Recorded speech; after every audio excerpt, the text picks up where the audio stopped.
애통하는 자는 복이 있나니 그들이 위로를 받을 것이며. 지난주일 우리는 일주일간 불의의 참사로 목숨을 잃은 생명들을 안타까워하면서 명복을 비는 애도의 시간을 가졌습니다. 애통이라는 단어는 슬퍼하고 가슴 아파한다는 뜻입니다. 그러나 단순히 슬퍼하고 아파하는 것이 아니라 큰 슬픔, 큰 고통을 애통이라고 말합니다.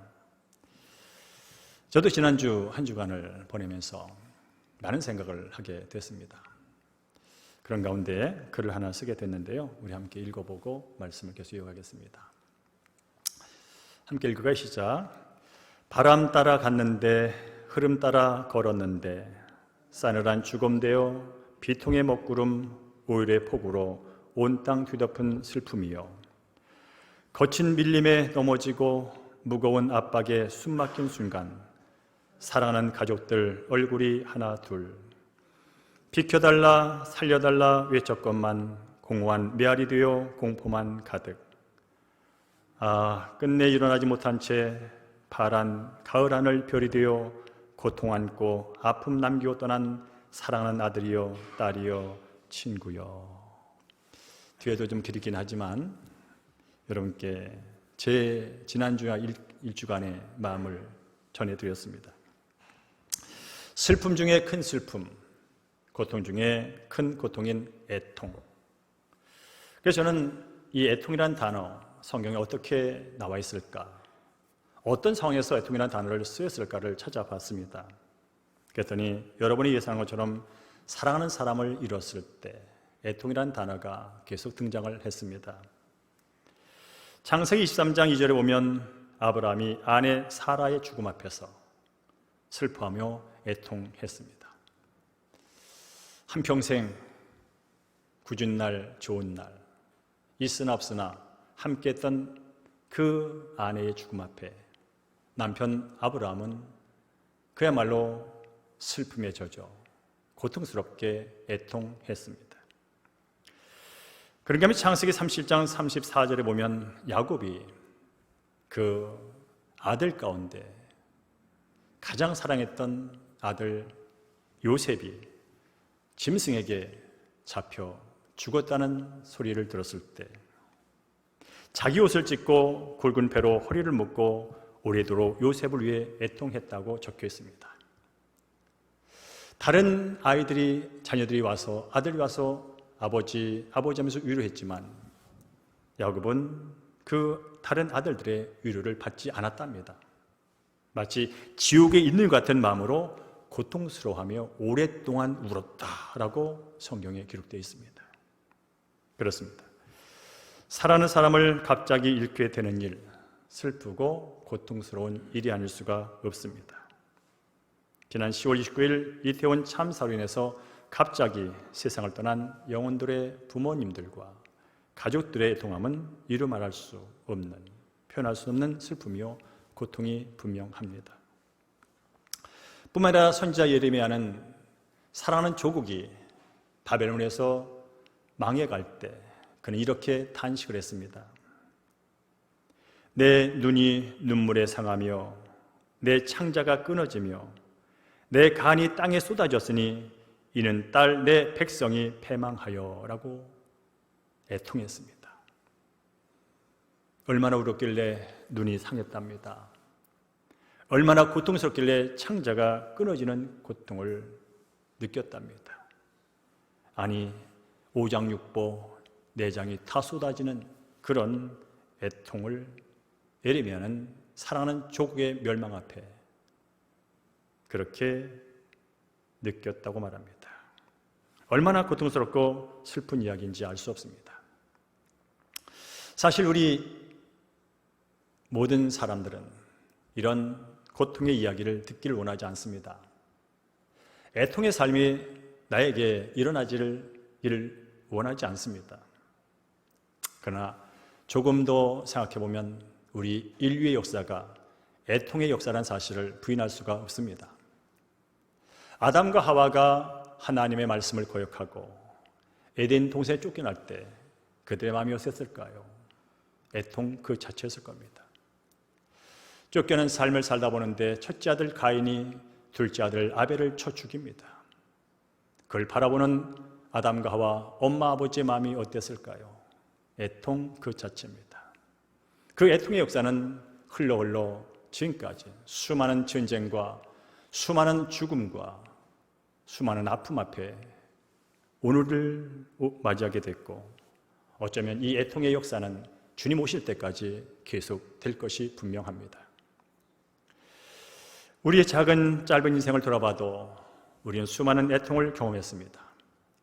누군가 내 옆에서 사랑하는 자들과 헤어질 때, 죽음 앞에 섰을 때, 또는 얼마 되지 않은 재산인데 이것을 잃어버리고 누군가의 손해를 볼 때 눈물이 났고,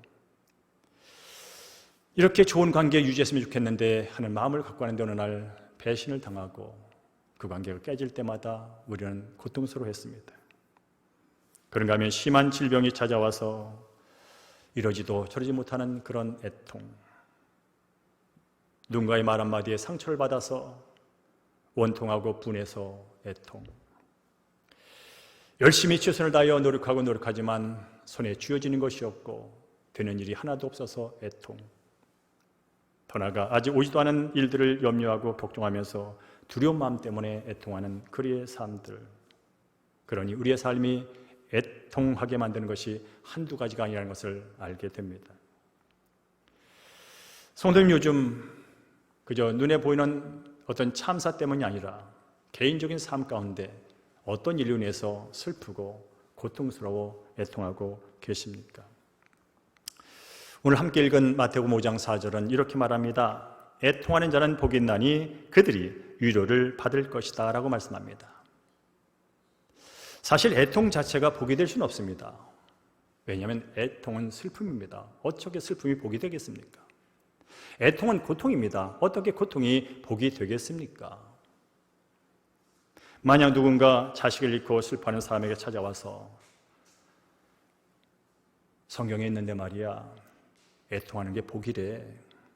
그러니 계속해서 고통스럽게 슬퍼하세요 라고 말한다면 그 말이 위로가 되겠습니까?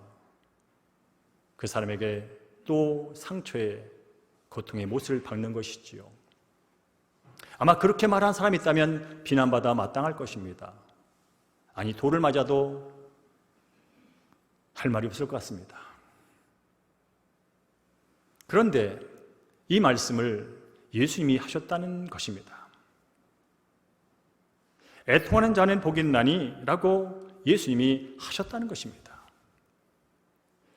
예수님께서 눈치가 없는 것인지, 아니 욕을 먹으려고 작정을 하신 것인지 애통하는 것이 복이 있다고 말씀했다는 것입니다.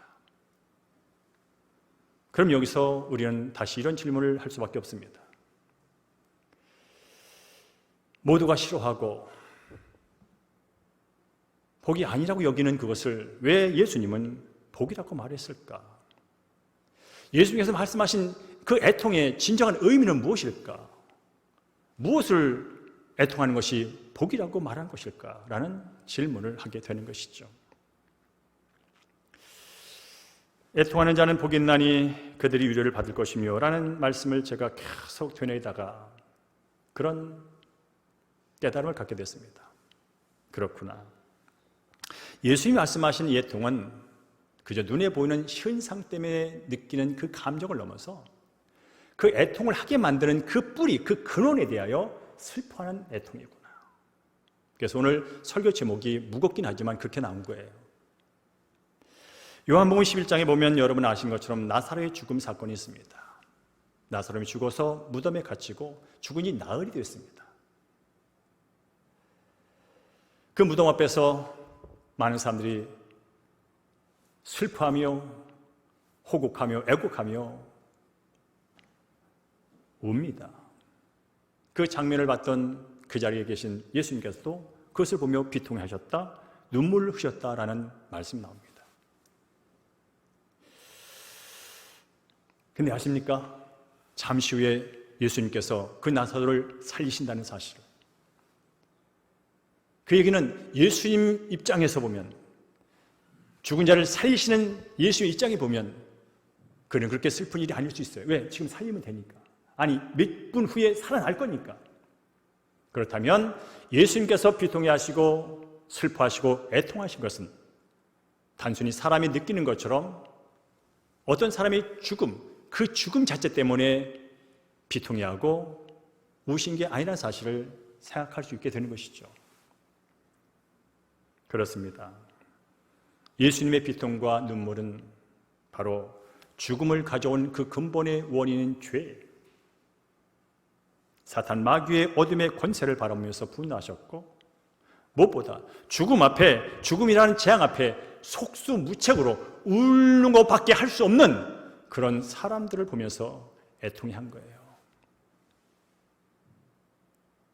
죽음 앞에 애통하고 죽음 앞에 슬퍼하고 죽음 앞에 고통스러워하는 그것밖에 할 수 없는 그런 사람들을 보며 애통하신 거예요. 그리고 돌아가서 그 사랑하는 하나님의 형상을 닮은 그 사람들이 그를 죽게 만드는 그 악한 죄의 모습을 보면서 하나님은 비통을 느끼셨고 눈물을 흘리셨다는 것이죠.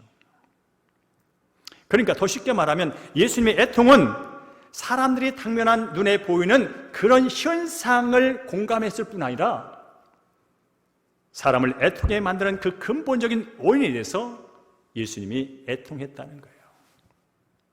왜냐하면 근본이 사라지지 않으면 그 눈에 보이는 애통은 계속 될 것이거든요. 그러니까 예수님은 그 모습을 보면서 죽은 모습, 죽어가는 모습을 보면서 내적으로 깊은 탄식을 했고 고뇌를 했던 것입니다. 사랑하는 성도님, 우리는 눈에 보이는 가진 것이 없을 때, 가진 것이 떠나갈 때 여러 가지 그 죽음 같은 증상 앞에서 우리는 애통하며 웁니다. 그러나 이런 질문을 내 스스로 함께 해보자고요. 나는 나타난 현상 때문에 분하고 원통하고 힘들고 고통스러워서 소리쳐 울었지만 정작 그 내면 속에 저 깊숙이 그 현상을 나타나게 한 그 근본적인 원인에 대해서 나는 얼마나 고뇌하고 얼마나 탄식하고 그 깊이 속에서 애통한 적이 있는가. 대부분의 세상의 애통은 눈에 보이는 사건에 드러난 그 결과에 대한 애통입니다. 그리고 이 애통을 가지고 어떤 사람은 이용도 합니다. 어떤 사람은 책임을 묻습니다. 그러나 그 밑바닥에 흘러가는 그 애통의 근본적인 원인에 대해서 어느 누구도 내려가지 않습니다. 이 시대를 향한 하나님의 마음이 있다면 그래 알아. 눈에 보이는 고통 때문에 너희들이 얼마나 힘든지, 얼마나 고통스러운지 알아. 근데 말이야, 그 눈에 보이는 슬픔을 넘어서 그 원인이 되는 그것을 좀 알으면 안 되겠니? 거기까지 내려가는 슬픔을 한번 경험해보면 안 되겠니? 어쩌면 하나님께서 지금 이 세상 사람은 그렇다 치더라도 예수 믿고 구원받은 사람들에게 대하여 그런 마음을 갖고 있지 않을까요? 애도 기간에 애도하는 것도 중요하고 슬픈 사람을 위로하는 것도 중요해요. 마땅히 해야 될 일이에요. 우는 자와 함께 울라고 말했으니까. 그러나 야고보서 4장 9절 이렇게 말합니다. 슬퍼하며 애통하며 울지어다. 너희 웃음을 애통으로 너희 즐거움을 근심으로 바꾸라고 성경은 말합니다. 와우.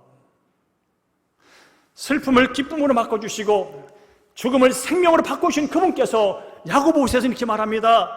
슬퍼하고 애통하며 울어라.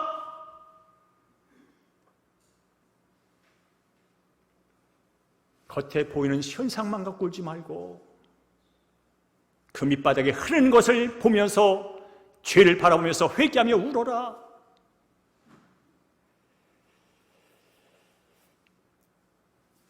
저는 이 본문을 묵상하면서 성경에서 그 밑바닥에서 겉에 드러난 어떤 결과 때문에 슬퍼하고 고통하는 것, 그 밑바닥으로 내려가서 운 사람이 누굴까를 찾아봤더니 다윗이라는 사람이 떠오르더라고요. 다윗은 참으로 애통한 삶이었습니다.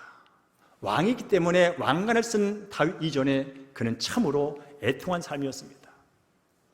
사울왕에게 쫓기고 쫓기는 삶, 수천 명이 자기를 죽이겠다고 쫓아옵니다. 굴 속에서 그는 외로운 수많은 밤을 보냈습니다. 분하고 원통한 고통의 시간을 수없이 보냈습니다. 그리고 왕이 됐는데 압살롬이라는 아들이 반역을 저질러서 아버지의 자리를 뺏겠답니다. 그때 성경은 이렇게 기록되어 있습니다. 그가 피난 갈 때 맨발로 통곡하며 갔다고 말합니다. 왕이 돼서도 그는 맨발로 쫓겨나며 통곡하는 애통을 경험했습니다. 그러나 무엇보다도 성경은 그의 애통의 삶에 대하여 왕의 권력을 가지고 부하의 부인을 간음하고 그걸 덮으려고 우리아를 전쟁터에 내보내는 그런 살인 교사자 앞에 그는 실망과 죄책과 자책과 자신의 그 삶이 하나님 앞에 얼마나 부끄러운지, 얼마나 죄스러운지 마음을 찢으면서 그는 회개를 합니다. 눈에 보이는 어떤 현상의 아픔이 아니라 그 밑바닥에 처해 있는 그 밑바닥을 극복하지 못한 자신의 그 죄책과 그 자책을 그야말로 울며 하나님 앞에 호소합니다. 그 시가 바로 시편 51편이죠. 다 읽을 수는 없지만 한 절을 제가 읽어드리겠습니다. 하나님이여 나의 죄악을 지워주소서. 나의 죄악을 말갛게 씻으시며 나의 죄를 깨끗이 제하여 주십시오.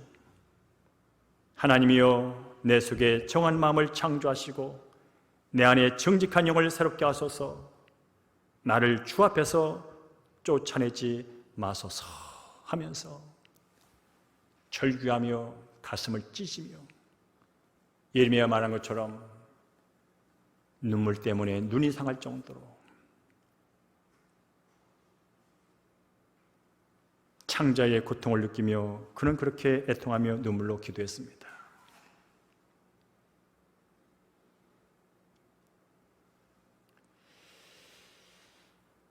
저는 이 본문을 또 읽으면서 그저 그의 고통을 이런 식으로 시적으로 표현했겠지 하지만 그렇지 않습니다. 그는 정말로 자신의 내면 속에 있는 그 죄가 얼마나 고통스러운 것인지, 죄의 결과가 얼마나 끔찍할 것인지 그는 그 앞에 대면을 하게 됐고 그걸 들고 하나님께 나가서 애통하며 기도했습니다. 어쩌면 한국교회와 우리가 회복해야 했겠다면 예수 믿고 기뻐, 예수 믿고 평안, 예수 믿고 잘됨, 물론 아름다운 얘기, 듣고 싶은 얘기, 내게 일어날 얘기 맞습니다.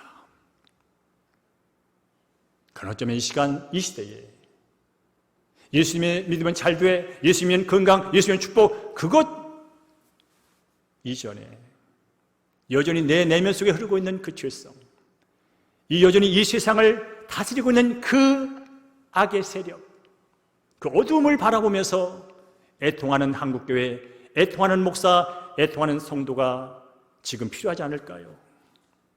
예수 믿으면 잘 돼! 예수 믿으면 복받아! 예수 믿으면 병나! 그런 얘기도 중요하지만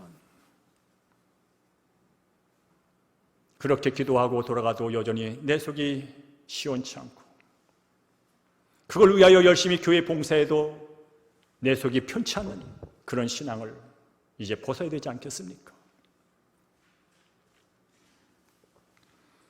예수님께서 말씀하신 애통은 각자의 죄를 돌아볼 뿐 아니라 세상의 모든 애통의 근원이 되는 그런 문제들에 대하여 고뇌하며 슬퍼하며 애통하라는 말씀입니다.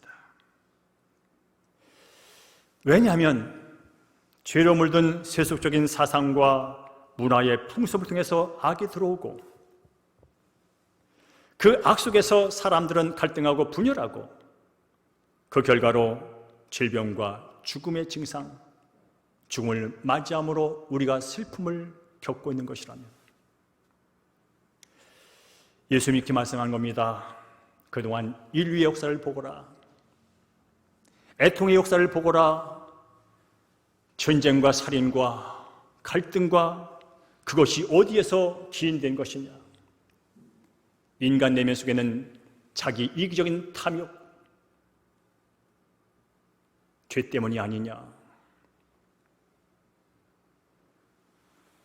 그러니 자기 중심적인 탐욕과 죄로 인해 그동안 어떤 인류의 역사가 흘러왔고 그 결과들이 무엇인지 윤리, 도덕, 법적인 차원을 넘어서 더 근원적인 뿌리로 내려가서 한번 보는 것, 이것이 복이다. 사람들은 어떤 애통의 사건이 있을 때마다 윤리, 도덕적으로 판단합니다. 법적으로 해결하려고 합니다. 그리고 희생양을 찾습니다. 그리고 어느 시간이 지나면 언제 그랬냐고 서로 또 살아갑니다. 그러나 예수님은 그것도 중요하지만 한 번만이라도 그 속 내면 깊이로 들어가는 것, 그게 복이란다. 이번 참사나 5년 전에 세월호 참사나 이 밖에도 하루가 멀다고 하는 전쟁과 아픔과 모든 갈등의 요소들, 그 내면을 깊이 들어가 보면 거기에 사람들의 잘못된 생각, 잘못된 주의 사상, 그럴듯한 문화와 풍습이라는 가면 뒤에 숨은 악과 죄와 인간의 탐욕이 결국 그 문제를 야기시켰다는 사실을 봐야 된다는 거예요. 특별히 예수 믿고 구원받은 사람들은 그저 겉으로 나타난 그 현상 앞에 울고불고 애통하는 것도 중요하고 그런 분들을 끌어안고 함께 우는 일도 중요하지만 그 근본의 원인까지 내려가 그것을 애통하며 하나님 어찌할꼬 하나님 어찌할꼬. 사람들은 눈에 보는 것만 갖고 문제를 삼고 그걸 해결하려고 책임을 전가하지만 그러나 정작 진짜 문제는, 진짜 원인은 저 밑바닥에 있는데 하나님 어찌할꼬. 그런 애통이 바로 한국교회 성도들에게 있어야 할 때가 아닌가 하는 생각을 하게 됐습니다.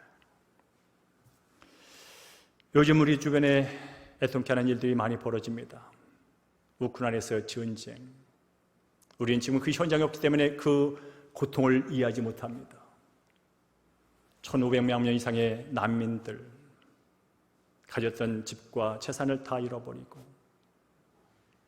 언제 끝나지 못하는 그 전쟁의 아픔 앞에 그들은 오늘도 신음하며 고통 가운데 살아가고 있습니다. 그 전쟁 원인이 뭘까요? 그 가치가 뭘까요? 그 의미가 뭘까요? 그 결과가 뭘까요? 죽음과 상실, 좌절, 아픔, 그거밖에 없잖아요.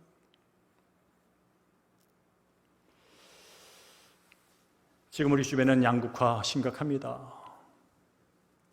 50대 50이 쌈박질을 합니다. 아마 주님 오실 때까지 할 건데 지금은 더 심각해지고 있습니다. 수백만 명의 사람들이 절대 빈곤에 죽어가고 있습니다. 하나님을 대적하는 온갖 우상 숭배 문화가 지구를 뒤덮습니다.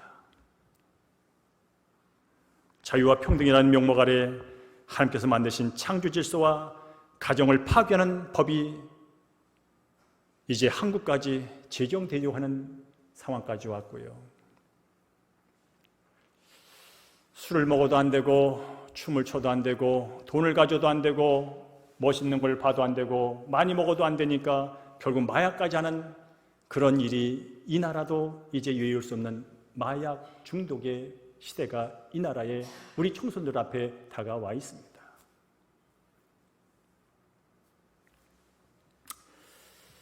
애통해야 할 때입니다. 그 근본 앞에 다시 머리를 숙여야 할 때입니다. 그렇지 않으면 여러분은 이제 10월 29일 있었던 그 일도 며칠 지나면 잊어버릴 겁니다. 부탁합니다, 여러분. 우리 아들은 거기 안 갔으니까 하나님의 은혜입니다. 나는 거기 안 갔으니까 하나님의 은혜입니다. 나는 죽지 않았으니까 하나님의 은혜입니다. 이 정도의 신앙으로 기독교를 살아가지 말자 이 말입니다. 내 아들은 거기 안 갔으니까 하나님의 은혜입니다. 언제까지 그 은혜 얘기하며 하나님 있는 것이 복되다고 여기며 살겠습니까? 이번 저는 다니엘 기도의 간증을 들으면서 공통점을 하나 발견했는데, 분위기가 그랬는지 모르겠지만 애통이라는 공동점을 발견했습니다. 애통. 둘째 날 간증하신 김성재 선교사님, 참으로 가난하고 어려운 필리핀 아이들을 품고 눈물로 그들을 세우고 있습니다. 가난 때문에 굶주림의 고통, 가난 때문에 부모로부터 버려지고 학대받는 어린아이들 품고 암에 걸릴 때까지 그 아이들을 품고 눈물로 섬기는 그들의 영혼을 바라보며 그 애통을 피할 수 없어 절대 빈곤 속에 살아가는 그 아이들을 품고 애통하며 사역하는 김성재 선교사를 봤고요. 넷째 날 간증자인 병기수 원장님, 두 말을 쓸 수 없는 장애. 그 간증을 듣는데 저는 회개밖에 안 나왔어요. 부모로부터 너는 죽어야 할 우리 집안의 저주, 온갖 부모의 학대, 그 장애 애통 속에 그는 하나님 앞에 부를 수밖에 없고 하나님 앞에서만 울 수밖에 없는 그 애통이 복이 되어서 여전히 그 몸은 휠체어를 타고 다니는 인생이지만 35년 동안 장애 때문에 애통하는 그 사람들을 돕는 장애인으로서 아픈 자들 고통을 들어주고 섬기는 그 일을 계속하는 모습을 보면서 결국 애통이 저주가 아니라 복이 되는 모습을 보게 되었습니다. 어제 간증했던 전은주 전도사님, 어노인팅의 유명한 찬양 그룹입니다. 찬양 리더, 겉보기에는 참으로 대단한 찬양 사역자로서는 성공한처럼 보이지만 그의 어린 시절의 얘기를 들었을 때 너는 눈병신, 그래야 고등학교 다닐 때까지 왕따 외로움, 하나님께 그 눈 낫기 위해서 그렇게 처절하게 애통하며 기도했건만 하나님은 들어주지 않고, 그래야 애통 가운데 하나님을 찾고 하나님께 질문하며 반문하며 그렇게 살다가 인생의 사춘기, 영적인 사춘기를 다 경험한 후에 그는 결국 그럼에도 불구하고 세상 끝날까지 함께 하시는 예수님을 만난 순간 애통하며 부르짖으며 반항하며 보내는 시간 속에서 마태복음 28장 20절 말씀을 통하여 세상 끝날까지 항상 너희와 함께 하겠다는 그 말씀이 생명의 말씀으로 다가와서, 그렇구나, 친구들이 나를 무시하면 정말로 100번수 오르신 거룩한 하나님은 나를 얼마나 더 무시할까? 라고 했던 그 생각이 바뀌었어. 끝까지 너가 그럴지라도 함께 하신다는 하나님의 말씀 앞에 고꾸라져 전도사지만 전도할 수 없는, 전도 못하는 전도사가 이제 그분의 온전한 만남 앞에 그의 영혼이 새롭게 회복되고 다른 사람 앞에서 진심으로 찬양하며 하나님께 영광을 돌리는 그 과정 속에 어느 날 갑자기 재수가 좋아서 된 게 아니고 슬프고 고통스럽고 애통하는 그 삶 과정 속에서 예수를 만나 그렇게 됐다면 오늘 저는 여러분에게 뻔한 설교를 하기 원합니다.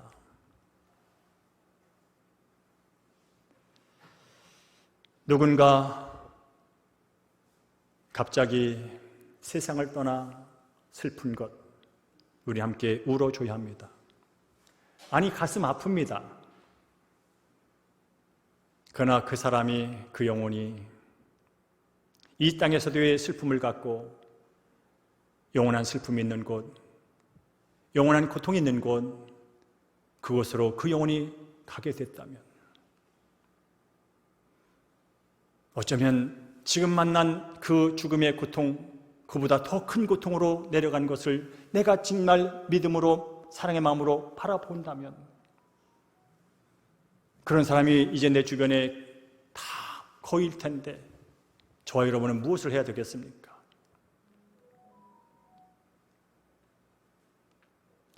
저도 언젠가는 죽게 될 겁니다. 제가 제 아내보다 먼저 죽으면 아마 제 아내가 애통해할 겁니다. 그럼 잘 죽어서 그러진 않을 거예요. 제가 하고 싶은 얘기는 뭐냐면 나도 누군가의 애통의 대상이 될 수 있다는 거예요. 누군가의 애통의 대상이 될 수 있다는 거예요. 왜냐하면 우리는 죽음을 넘지 못하기 때문에 그래요.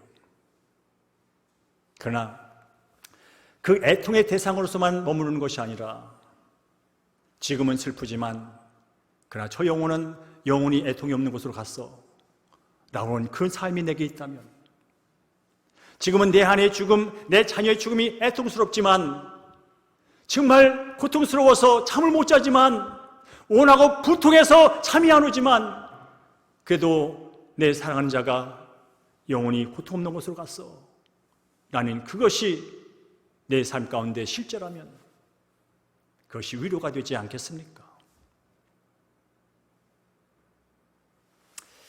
그래서 여러분 오늘도 여러분 주보에 성령님과 함께하는 나의 선교 여정이라고 하는 이것이 꽂혀 있을 겁니다. 여러분 간곡히 부탁드립니다. 전도는 프로그램이 아닙니다. 행사가 아닙니다. 이 땅에서 언젠가 애통을 하든지 애통의 대상이 되든지 하다가 죽을 인생들에게 눈물도 고통도 없는 그곳으로 갈 수 있도록 길이요 진리요 생명이신 예수 그리스도를 안내하는 것입니다.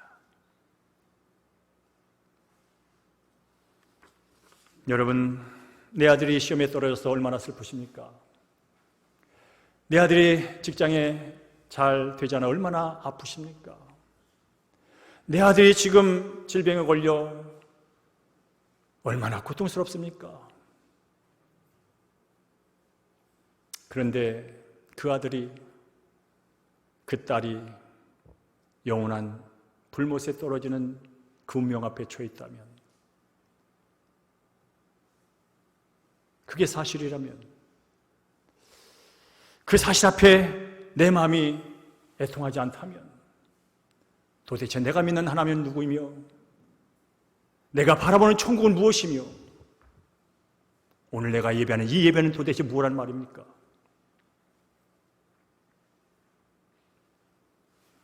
그런 면에서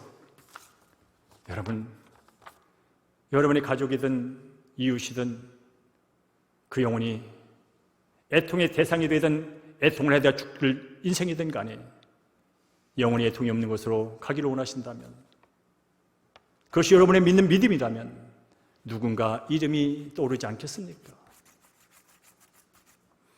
구원을 받고 안 받고는 내 소관이 아니라 최소한 그 영혼이 그곳에서 불못에서 있는 그 고통 가운데 처하는 것을, 영원히 처하는 것을 원하지 않는다면 써지지 않겠습니까? 그리고 이 영혼이 주님께 돌아와 주의 백성으로 영원히 살기를 원한다는 그 소망의 기도가 나오지 않겠습니까? 사랑하는 태국교회 성도님들이여, 적어지는 은혜가 있기를 주의 이름으로 축복합니다. 적고 이들을 위하여 눈물 나는 애가 있기를 주님으로 축복합니다. 나의 선교여정에 이 사람의 이름을 쓰는 것은 하나의 씨앗을 심는 것입니다. 저와 여러분이 언젠가는 주님 앞에 서게 될 것입니다. 오늘 심은 그 씨앗이 바라기는 그 주님 앞에 섰을 때 구원받은 자로 예수의 생명인 자로 함께 서는 역사가 일어나기를 주님으로 축복합니다. 우는 자와 함께 울고 천국 아닌 곳으로 달려가는 사람들에게 길이요 진리요 생명이신 예수님을 전해주는 일은 그래서 미룰 수 없는 일입니다.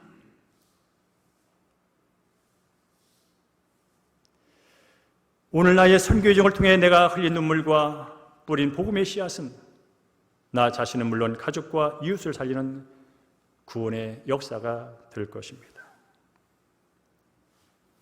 아울러 여러분에게 힘든 말을 했다면 위로의 말씀을 전합니다.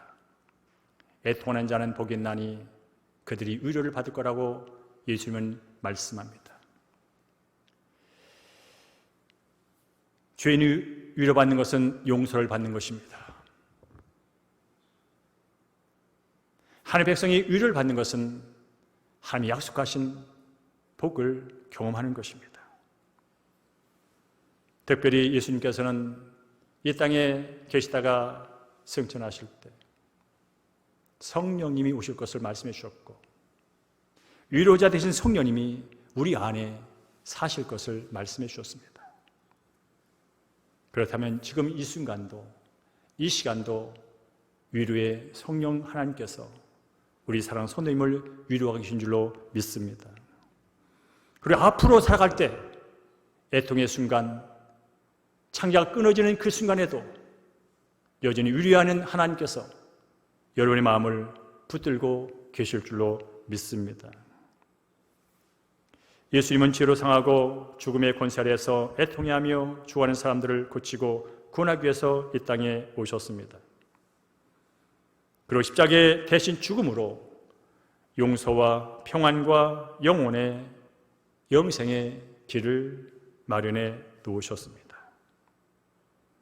바라기는 현재 애통 중에 있는 이웃들을 위로할 뿐 아니라